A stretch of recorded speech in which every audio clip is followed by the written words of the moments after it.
चार घंटों तक आज आयोजन रहा किसानों का दिल्ली के रामलीला मैदान में।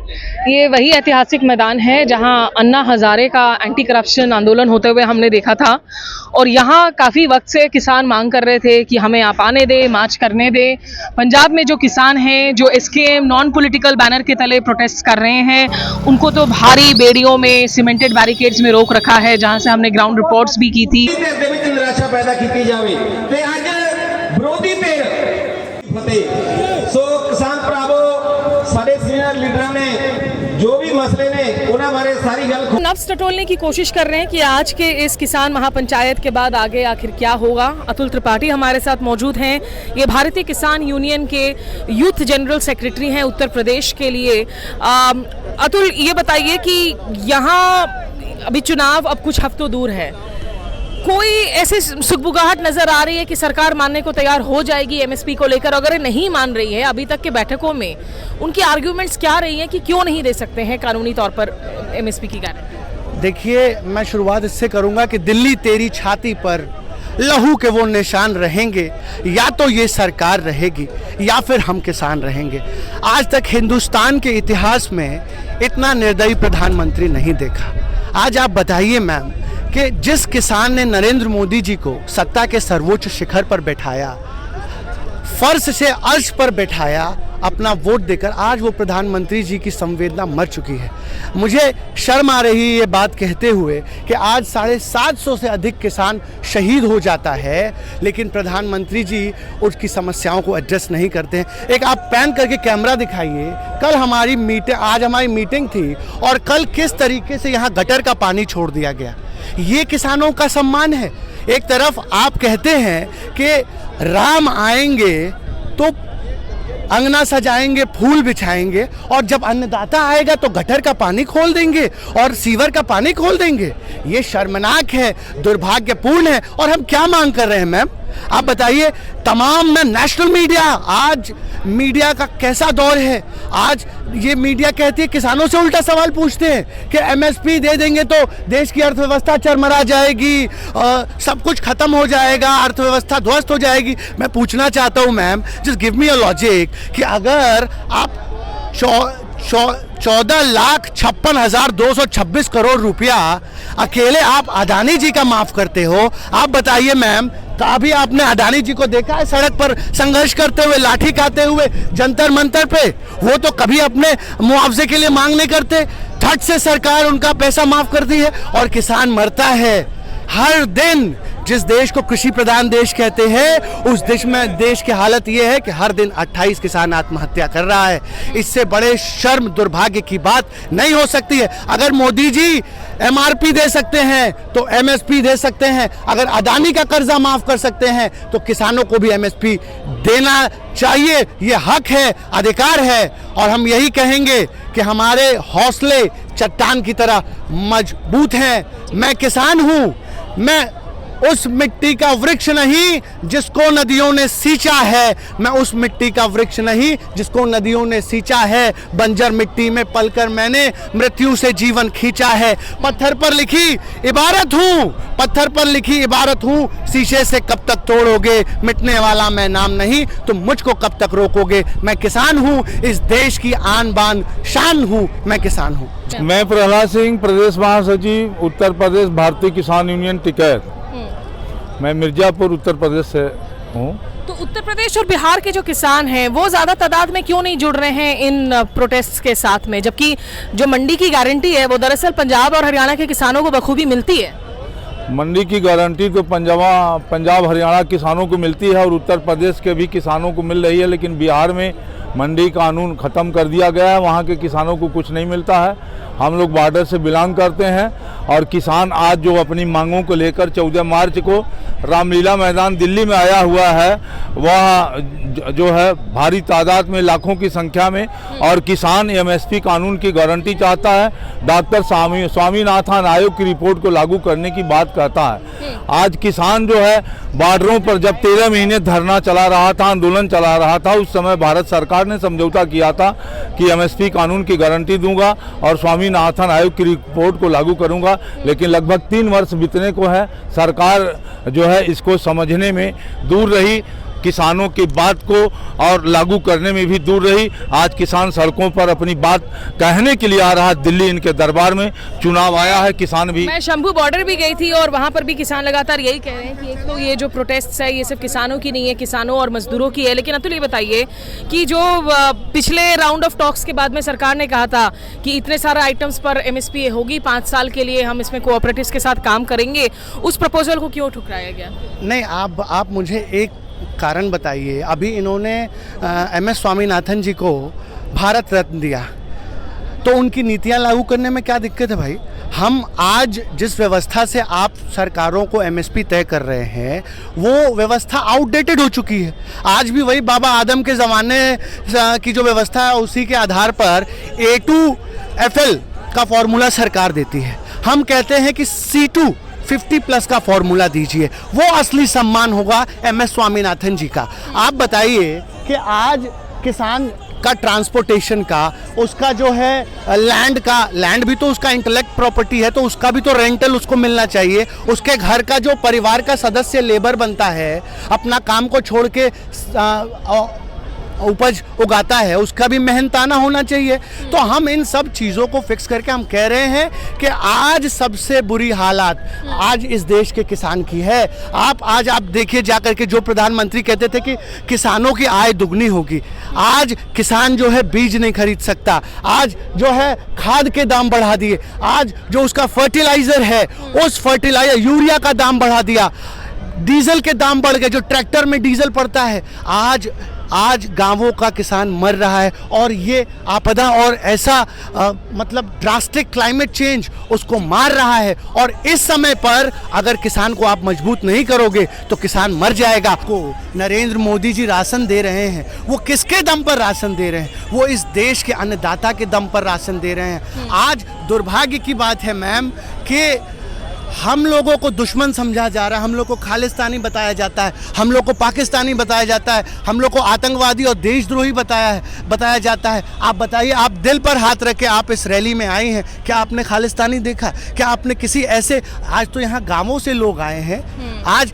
जो कहते हैं मोदी जी का परिवार, अरे मोदी जी का परिवार तो ये किसान होना चाहिए। ठीक है, ब्रिजभूषण जैसे लोग मोदी जी का परिवार बने हुए हैं, अजय मिश्रा टेनी जैसे लोग परिवार बने हैं जो किसानों को कुचल कर मान देते हैं। ये शर्मनाक है।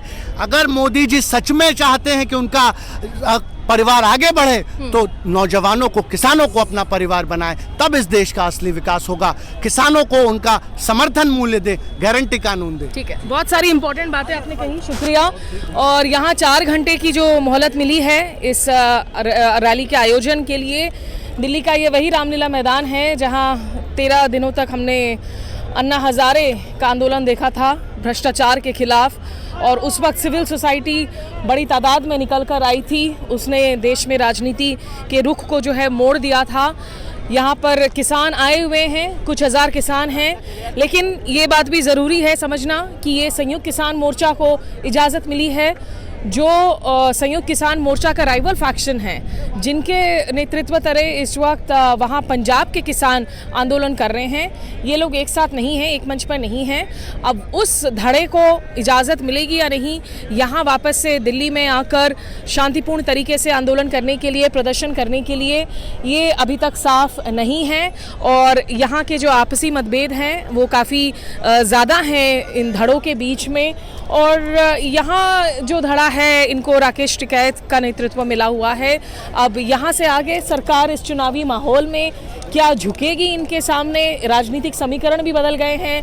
पंजाब हो, उत्तर प्रदेश हो, बीजेपी ने गठबंधन कर ली है इस वक्त काफ़ी सारे ऐसे राजनीतिक दलों के साथ, जिससे उनको लगता है कि शायद एक कुशनिंग इन इफेक्ट हो जाएगा और बहुत ज़्यादा भारी वोटों का नुकसान नहीं होगा अगर वो मांगों को नहीं सुनते हैं तो। लेकिन लोगों का यहाँ पर कहना बिल्कुल साफ है कि ये किसानों के, जो लोग दूसरों के लिए खाना उगाते हैं, दूसरों की थाली में खाना रखते हैं, उनके खुद खाने के लाले पड़े हुए हैं और महंगाई की मार है और ये उनकी जिंदगी। कुछ और आवाज़ों से जानते हैं कि आखिर यहाँ पर आगे रणनीति क्या होगी।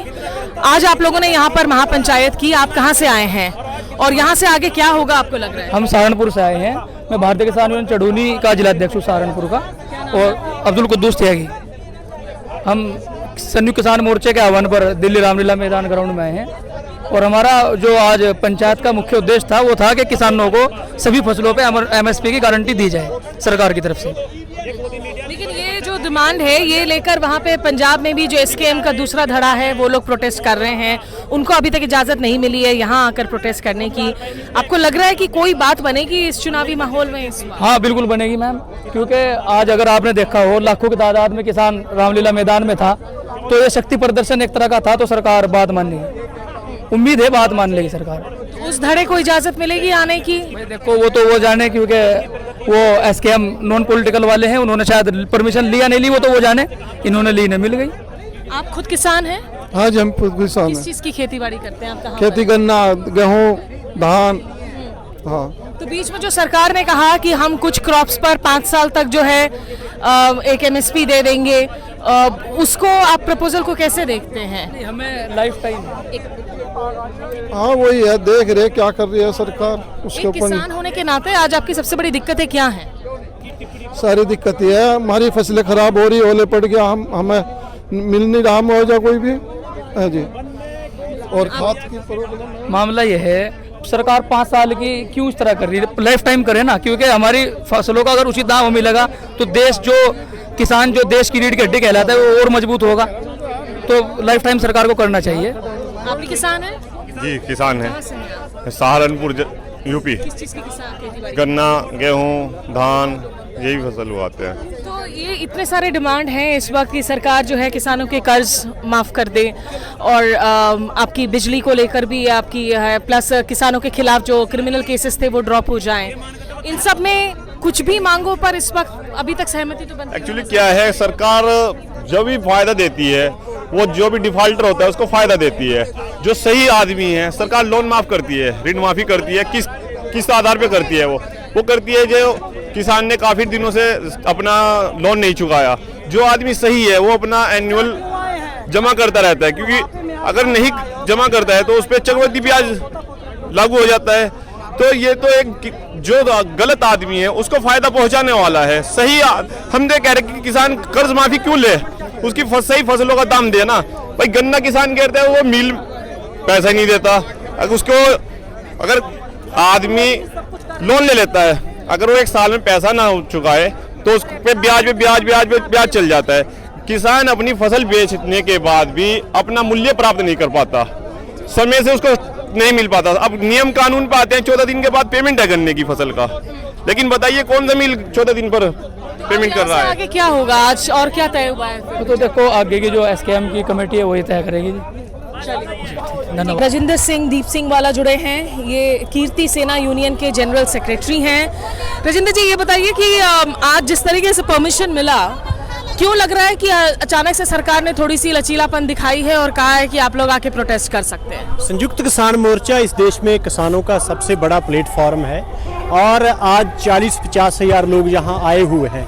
तो इस इलेक्शन के माहौल में मोदी सरकार के लिए संभव नहीं था कि हमें बॉर्डर्स पर रोक देते, तो ये बहुत बड़ा इशू बनता, इसलिए वो मजबूर हुए हमें यहाँ स्पेस देने के लिए। तो यही रीज़न है, इसके अलावा और कोई रीज़न नहीं है। हम तो यहाँ पर आकर उनकी जो पॉलिसीज़ है उनको एक्सपोज कर रहे हैं और पार्लियामेंट के इलेक्शन के दौरान उनके खिलाफ कैंपेन भी चलाएंगे। जो उन्होंने किसानों के साथ वादे किए थे कि हम 2022 में किसानों की जो आय है उसको दुगनी करेंगे, लेकिन 2024 आ गया, लेकिन किसान आज भी सुसाइड कर रहे हैं, आज भी कर्ज उन पर है। और ये देखिए कि इन्होंने ये भी कहा था कि हम स्वामीनाथन कमीशन के फार्मूले तहत किसानों की उपज की गारंटी करेंगे, लेकिन हो क्या रहा है कि 75,000 करोड़ की दालें हर साल कनाडा से मंगाई जाती है, लेकिन हमारी दालों और चनों का MSP पर खरीद की गारंटी नहीं की जाती है।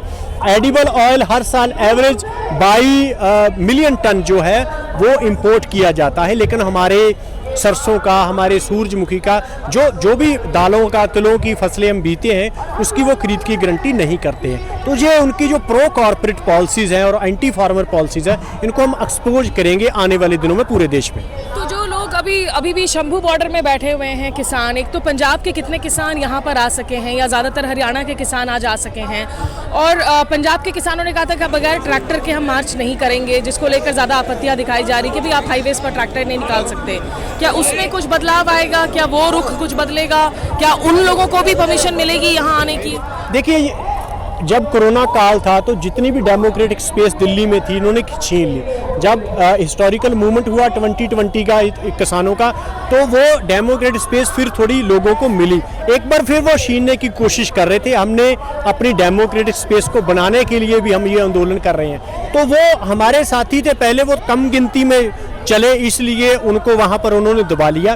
वो पहले एसकेएम का हिस्सा रहे।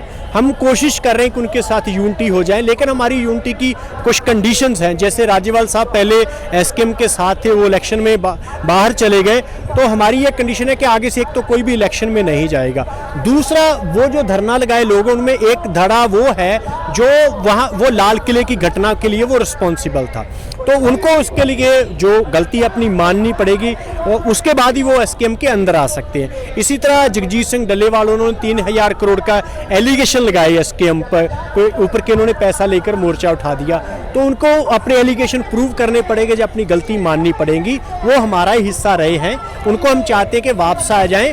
तो एसकेएम के जो प्रिंसिपल है उनके बेस हम यूनिटी चाहते हैं, वो कम गिनती में चले, इसलिए उनको दबा लिया गया। हम तो चाहते हैं कि एक नेशन वाइड बड़ी मूवमेंट हो, एक या दो स्टेट की मूवमेंट एमएसपी का कानून थ्रू आउट इंडिया नहीं बनवा सकते। लेकिन आपने कहा कि वो इलेक्शंस ना लड़े, कि आप में से कोई भी जो है एसकेएम का इन चुनावों में चुनाव नहीं लड़ेगा? आपको नहीं लगता कि अगर आप राजनीतिक दल बनाकर आप चुनाव लड़ते हैं, चुनाव पार्टी जीतते हैं, तो अपनी बात कहने में आप लोग को ज़्यादा उसमें ताकत मिलेगी? देखिए, अभी जो हमारी पीजेंट क्लास है वो अलग अलग पॉलिटिकल पार्टी के साथ जुड़ी हुई है।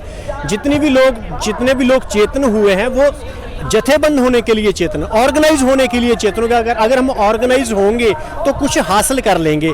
अभी इस मुल्क में सियासत किस तरह की होनी चाहिए, इकोनॉमिक पॉलिसी किस तरह की होनी चाहिए, एग्रीकल्चर पॉलिसी किस तरह की होनी चाहिए, ये चेतना लेवल अभी पीजेंट क्लास का भी धीरे धीरे बन रहा है। जब ये बनेगा तो पॉलिटिकल चेंज के बारे में भी बात वो हो सकती है। एक आखिरी सवाल, क्योंकि आपका जो इतिहास है, आपके संगठन का जो इतिहास है, आप लोगों ने खालिस्तानियों के खिलाफ भी लड़ाई लड़ी है, जंग लड़ी है, लेकिन बार बार जब किसान आंदोलन होता है इसमें खालिस्तानी लेबल चिपकाने की कोशिश की जाती है कि भाई ये तो फंडिंग कनाडा से आ रहा है, यूके से आ रहा है, ये खालिस्तानियों का फ्रंट है। तो इसको सुनकर आपके अंदर रिएक्शन क्या होता है और इसको आप कैसे देखते हैं? देखिए, हम किसी भी तरह जो भी धर्म आधारित राज्य बनाना चाहते हैं उसके खिलाफ है। चाहे वो खालिस्तान की मूवमेंट थी, चाहे जो आरएसएस इस देश में हिंदू राष्ट्र बनाना चाहते हैं, हम उसके भी खिलाफ है। चाहे किसी भी तरह की जो फंडामेंटलिस्ट फोर्सेस हैं उनके खिलाफ है। धर्म आदमी का निजी मामला है, वो किसी को किसी पर इम्पोज करने की उसके पास कोई हैसियत नहीं होनी चाहिए। दूसरी बात कि ये मोदी सरकार ने जितने भी इनके विपक्ष के लोग हैं उन पर ईडी, सीबीआई, कितना कुछ है, कितनी एजेंसी है इनके पास, लेकिन जो हमारे पर एलिगेशन लगाते हैं कि वहाँ से फंडिंग होती है, वहाँ से फंडिंग होती है, आज तक किसी किसान नेता को इस तरह वो उलझा तो पाए नहीं। इस तरह की ये सिर्फ प्रोपेगेंडा है किसान आंदोलन को बदनाम करने के लिए, क्योंकि किसान आंदोलन सिर्फ किसानों का नहीं है, ये कारपोरेट से रोटी बचाने का आंदोलन था।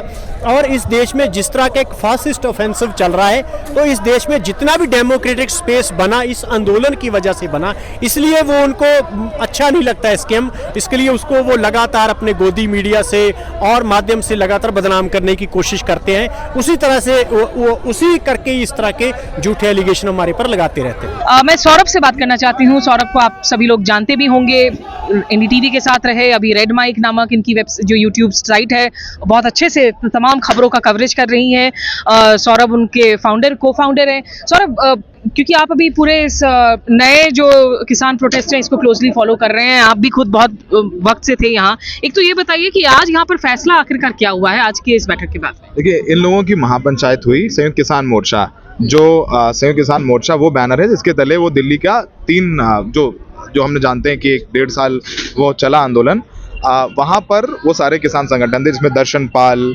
राज्यपाल, राकेश टिकैत, इन्होंने फैसला लिया है कि बीजेपी ने यानी केंद्र सरकार ने इनके साथ विश्वासघात किया। विश्वासघात कैसे कि इन्होंने जो वादा किया था, अगर 9 दिसंबर का लेटर आप देखें, जो इनका आपस में सहमति बनी थी, तीनों कृषि कानून वापस हुए, एमएसपी की गारंटी को लेकर के हम आगे बढ़ाएंगे कदम, कमेटी बनेगी, उस पर किसान संगठनों का भी वो सब कुछ होगा, वो तमाम चीजें नहीं हुई। एमएसपी की गारंटी का कानून अब तक नहीं बन पाया है। दूसरी बात, किसानों के केस वापस होंगे, वो भी नहीं हुए। लखीमपुर पर इन लोगों को न्याय मिलेगा, मुआवजा दिया जाएगा जिनके परिवार के लोगों की मौत हुई। बीजेपी ने, आपने देखा, अजय मिश्रा टेनी को वापस से टिकट दे दिया है। तो इनका कहना है कि जो हमसे केंद्र सरकार ने वादा किया था वहां पर उन्होंने हमारे साथ विश्वासघात किया है, तो हम इस विश्वासघात का जवाब देंगे इनका लोकसभा चुनाव में विरोध करके। तो लोकसभा चुनाव जो आ रहे हैं वहां पर इन किसान संगठन, जो संयुक्त किसान मोर्चा के तमाम छोटे बड़े संगठन हैं, पंजाब, हरियाणा, उत्तर प्रदेश, राजस्थान, तमिलनाडु, मध्य प्रदेश, जहां पर भी हैं, बीजेपी के खिलाफ प्रचार करेंगे, बीजेपी को वोट नहीं देंगे, बीजेपी को प्रचार करने से रोकेंगे, छोटी छोटी महासभा करके लोगों को कहेंगे, किसानों को कहेंगे कि बीजेपी को वोट मत दीजिए, ये किसान विरोधी जो है वो सरकार है।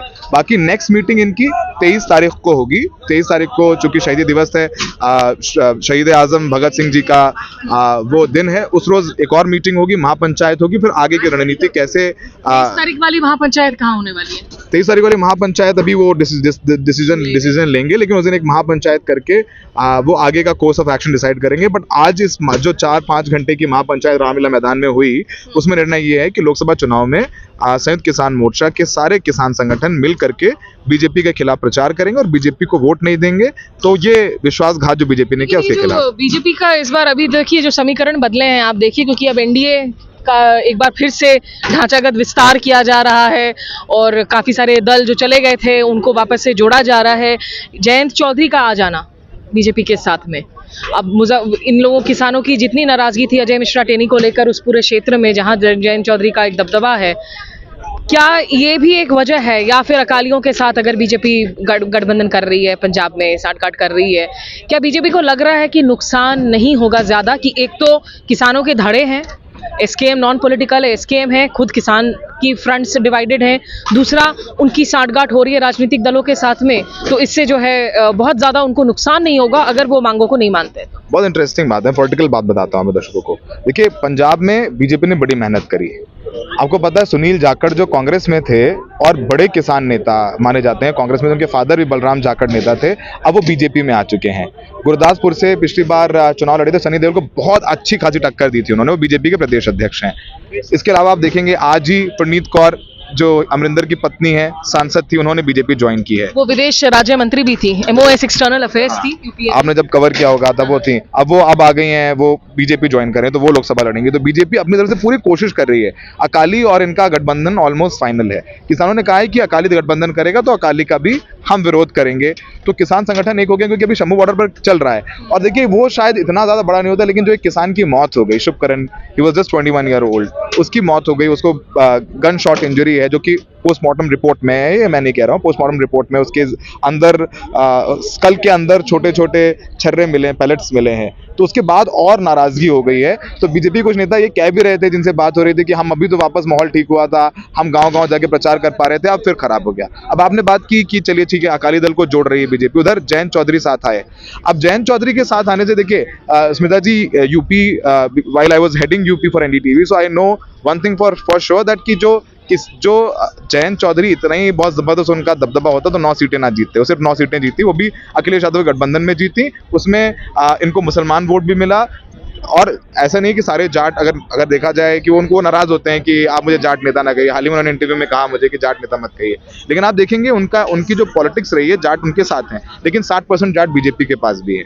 मुजफ्फरनगर से, अब सोचिए कितनी दिलचस्प बात है स्मिता जी, मुजफ्फरनगर में संजीव बालियान को बीजेपी ने टिकट दिया है और पिछली बार लोकसभा चुनाव में संजीव बालियान ने जयंत चौधरी के पिता अजीत सिंह को हराया था चुनाव, और इतना बुरा भला कहा अजीत सिंह को, आप पुराने बयानात उठाए, तो बहुत ज्यादा मुझे नहीं लग रहा है कि बीजेपी को बड़ा फायदा होने वाला है। बीजेपी मुझे लग रहा था कि अगर जयंत चौधरी के आने से बीजेपी को एक 10% बूस्ट मिला तो अब जो बागपत जो अखिलेश को फायदा हो जाता है, क्योंकि अखिलेश चाहते थे कि मुजफ्फरनगर में कैंडिडेट उनका हो हरिंदर चौधरी, लेकिन सिंबल लोकदल का हो। या कैराना में उन्होंने इकरा हसन को टिकट दिया है तो वो सिंबल लोकदल का हो और कैंडिडेट मेरा हो, तो वो अखिलेश इनको फायदा होता है, लेकिन बीजेपी ने वो तोड़ दिया है। तो ऐसा नहीं कि जयंत के आने से बहुत तगड़ा फायदा हो, मुझे लग रहा है कि 60 से 70% Jat they were already with BJP, but now that extra 5% BJP ने पहले से ही कंफर्टेबल पोजीशन में है उत्तर प्रदेश में, खैर इसमें तो कोई शक नहीं है। और यहाँ अभी रामलीला मैदान में ये आयोजन जो है ये खत्म हो चुका है, सारे पैरामिलिट्री फोर्सेस वगैरह पीछे आप देख पा रहे हैं, स्टेज भी जो है खाली हो रहा है। लेकिन यहाँ एक दर्शकों को याद जरूर दिला दूं कि देखिए राजनीति की बात तो मैं कर रही हूँ सौरभ के साथ में, लेकिन जहाँ तक किसानों की भलाई का मुद्दा है और जो आरोप लगाए जाते हैं कि नहीं ये राजनीति से प्रेरित आंदोलन है, एक हकीकत है इस देश की कि आज की तारीख में, और ये मैं नहीं कह रही हूँ, एनसीआरबी के सरकारी आंकड़े कह रहे हैं कि हर दिन 24 से 30 किसान आत्महत्या करने को मजबूर होते हैं इस देश में। हर दिन का आंकड़ा है ये। 21वीं सदी के भारत की हम बात कर रहे हैं, दुनिया के सबसे बड़े लोकतंत्र की बात कर रहे हैं।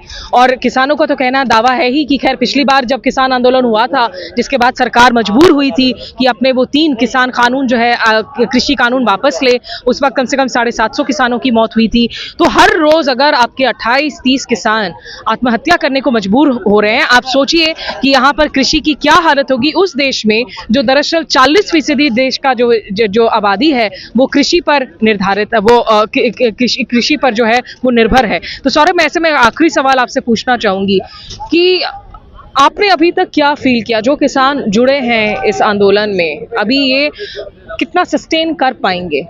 क्योंकि किसी भी डिमांड पर सरकार की तरफ से अभी तक बारिंग वो उन्होंने कहा था कि हम कुछ क्रॉप्स को आप अगर डाइवर्सिफाई करते हैं हम एमएसपी दे देंगे 5 साल के लिए, 5 क्रॉप्स का, जो किसानों ने रिजेक्ट कर दिया।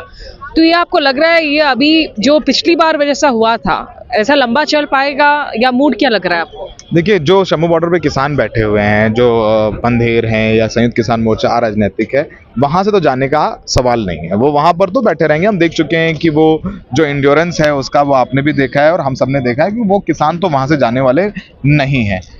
वो तब तक नहीं जाएंगे जब तक कोई ऐसा रास्ता न निकला है जो उन्हें स्वीकृत है। और दूसरी बात है स्मिता जी, एक बहुत दिलचस्प बात ये भी है कि अब ये अलग अलग प्रदर्शन हो रहे हैं। एक संगठन वहां सड़क रोक करके बैठा है और एक संगठन यहाँ प्रदर्शन कर रहा है। मांग वही है कि एमएसपी की गारंटी दी जाए। सरकार ने बहुत ध्यान से सोचा, उन्होंने लगा कि अब ये जो बल प्रयोग किया है हमने, स्मिता जी जिस दिन ये 13th को किसान कूच कर रहे थे दिल्ली का, it was there present, बहुत थोड़े किसान आगे आए थे, 50-60 ही आए थे आगे। उन्होंने थोड़ा सा हुटिंग शुरू करी और वहां से हरियाणा पुलिस की तरफ से टीयर गैस शेलिंग और पैलेट फायरिंग शुरू हो गई। फिर भीड़ बढ़ती गई। जब बल प्रयोग हुआ तो भीड़ बहुत ज्यादा आ गई, किसान और संख्या में आए, आते गए। अब एक बहुत बड़ी चुनौती हो गई जब शुभकरण की मौत हुई, किसान की मौत हुई। पिताजी, हमारे आपका भी परिवार का कोई है तो अगर उसको ये लग जाए कि वहां तो गोली चलाई जा रही है और गोली से मार रही है पुलिस, तो क्या आप भेजेंगे अपने परिवार वाले? तो वो प्रदर्शन करते रहेंगे, भले ही वो बैरिकेड तोड़ करके दिल्ली आने की कोशिश ना करें, लेकिन प्रदर्शन जारी रहेगा। और एमएसपी की गारंटी को लेकर के कानून बने ना बने, लेकिन उसकी तरह जैसे इतनी लड़ाई से 5 क्रॉप्स के डाइवर्सिफिकेशन का तो एक फॉर्मूला बीजेपी ने दिया या केंद्र सरकार ने दिया, थोड़ा झुके, थोड़ा और आगे कोई बात बनती है तो ये उठ सकते हैं। लेकिन मतलब अगर ये सोचे कि करंट फॉर्मूले पर यार उठ जाए, वो नहीं होगा। 2 साल नहीं होगा, 3 साल नहीं होगा, वहां पे वैसे हैं वैसे ही रहेंगे। जैसे सौरभ से कुछ देर पहले बात कर रहे थे और ये कह रहे थे कि बैक चैनल टॉक्स भी जो है कहीं ना कहीं जारी हैं, तो देखते हैं आगे क्या होता है। हम जब इस तरह से आंदोलन होंगे हम अपडेट्स आप तक पहुंचाते रहेंगे। और शंभू बॉर्डर का भी माहौल देख कर आए थे, बहुत बुरा लग रहा था कि अपनों के खिलाफ जो है जिस तरीके से लगातार पैलेट फायरिंग हो रही, लगातार आपकी टीयर गैस शेलिंग हो रही थी, ऐसा लग रहा था कि युद्ध क्षेत्र में पहुंचे हुए थे। तो किसानों की कई सारी मांगे हैं, वो जायज़ है, मांगों को सरकार सुनती है या नहीं, और प्रधानमंत्री नरेंद्र मोदी के नेतृत्व में बीजेपी को कोई खमियाजा भुगतना पड़ता है कि नहीं इन चुनावों में, इसके नतीजे तो खैर कुछ वक्त बाद ही पता चल सकेगा।